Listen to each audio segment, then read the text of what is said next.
చదివిన ఒక నిత్య సత్యం అది.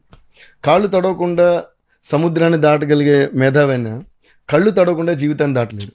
చూస్తూ ఉండేవన్నమాట. స్వామినాథన్ గారు చెప్పిన ఒక గొప్ప మాట నేను ఎప్పుడు మర్చిపోలేను. ఆయన ఎందుకు చెప్పారో కూడా తెలియదు. See some times the universe అనొచ్చు, గాడ్ అంటే గాడ్ అనొచ్చు. I think the senders some messages through people. అది సంబంధం లేని టైంలో సడన్గా వచ్చి ఒక జ్ఞానోదయం చేసి వెళ్ళిపోతుంటారు ఒకళ్ళు. అలా చెప్పేసి వెళ్ళిపోతాను అనుకుంటాం. దాని తర్వాత ఎక్కడో ఉపయోగపడుతుంది. ఆయన చెప్పిన ఒక గొప్ప మాట ఏంటంటే లైఫ్లో 2 రకాలు. ఒకటి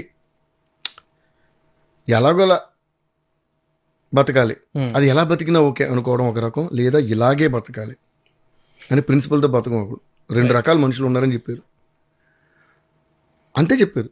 అది నాకు ఎంత, ఇందాక నేను చెప్పిన ప్రోవర్బ్ లాగా, నిత్య సత్యాలాగా ఎంత బాగా ఎక్కేసిందంటే, అవును కదా, అంటే ఎలాగో అలా బ్రతకాలంటే వాడు ఏదైనా చేయొచ్చు. మనం బాగుండడం కోసం ఇంకోటి మోసం చేయొచ్చు, ఇంకోటి ఆపర్చునిటీ మనం లాగేసుకోదు. 2వ రకం ఏంటి, ఇలాగే ప్రిన్సిపల్తో బతకటం. రైట్. నేను 2వ రకం అన్న ఫీలింగ్.